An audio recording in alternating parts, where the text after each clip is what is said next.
from bleeding buttocks. It was the blood of a lamb. But let bygones be bygones. Leave the past with the pastor. Bury your trauma beneath a smile. And when the nightmares return, hide your fears, because a man must be a man. A moment of silence for those silenced by the silence of silence. Who can battle with the Lord so she must swallow her tongue when her teenage belly becomes holy ground for bastard Moses to come forth from parted ties, forcefully parted like red seas by critics, by clerics, conjuring a God hidden behind her burning bush. They will say, this is the devil's work against the church. She must never tell the truth. And so you murder her voice, casket opinions boxed up, till her mouth becomes a closet holding dead things shut up. The Lazarus buried within her never to be called forth. A moment of silence for those silenced by the silence of silence. Wait to society. When conscience like cancer spreads beneath your breast, remember you once named silence golden, forgetting that dead men surround treasure chests. When it is your sister that is murdered, when it is your daughter who is raped, when it is your son that is molested, we will show up at your doorstep when you cry for God. I remember that you once called a moment of our silence, but it was an eternity too long. But till then, a moment of silence. A round of applause, please. A victim once said, if you cannot avoid the rape, you might as well relax and enjoy it. Sad. I'm from a street where boys carry legs of girls on their shoulders, not as a luggage or baggage, but as burden to be pressed down to justify the weight of their insecurity.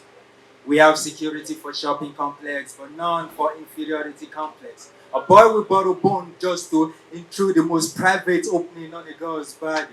Her struggle is not enough to protect her flower. How could she be stigmatized for the penetration of odd-colored cucumber? I'm not proud of my brothers, or should I say distant relatives that lost patience on the road to Zion. I wonder if you could force your way through a 12-poly gate on Judgment Day and jump into paradise. Hell no, I wish you rot in hell for the girls you traumatized. You jam her by force and blame it on the alcohol like Jamie Foxx. The pain, the fact that you broke her trust. No amount of excuse is enough. You said she asked for it and how she dressed. How? Oga, how? I don't care if she exposed herself or how she presented herself. She was never sent the wrong signal. Your reception is simply faulty. And that's because your antenna is connected to your phallus instead of your brain. If your mom or your sis is naked, will you do the same? You must be insane. And something is wrong with your membrane. The fact that she's attractive does not make her the problem of your misconduct. You just a low-life thug trying to be tough. And guess what? You strip yourself for self-worth. And now you're less than human. And now we always treat you as such. Because all it takes is for good men to do nothing for evil to prevail. And Mama said, a damaged man would damage a woman.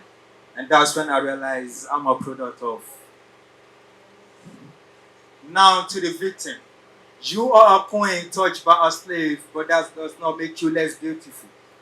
I could feel your stench of loneliness, and nobody can deeply understand what you witnessed. But please remember, it's not your fault and you're not to blame, so it shouldn't make you lame. And frankly speaking, a rose is still a rose no matter what. Trust me. You don't have to wear silence like original skin. Law's narrative shouldn't occupy your mouth. You must know that silence is violence. It can eat you up and kill. So please speak up. For we can easily forgive a child who's afraid of the dark. But the real tragedy is when a grown-up is scared of the light.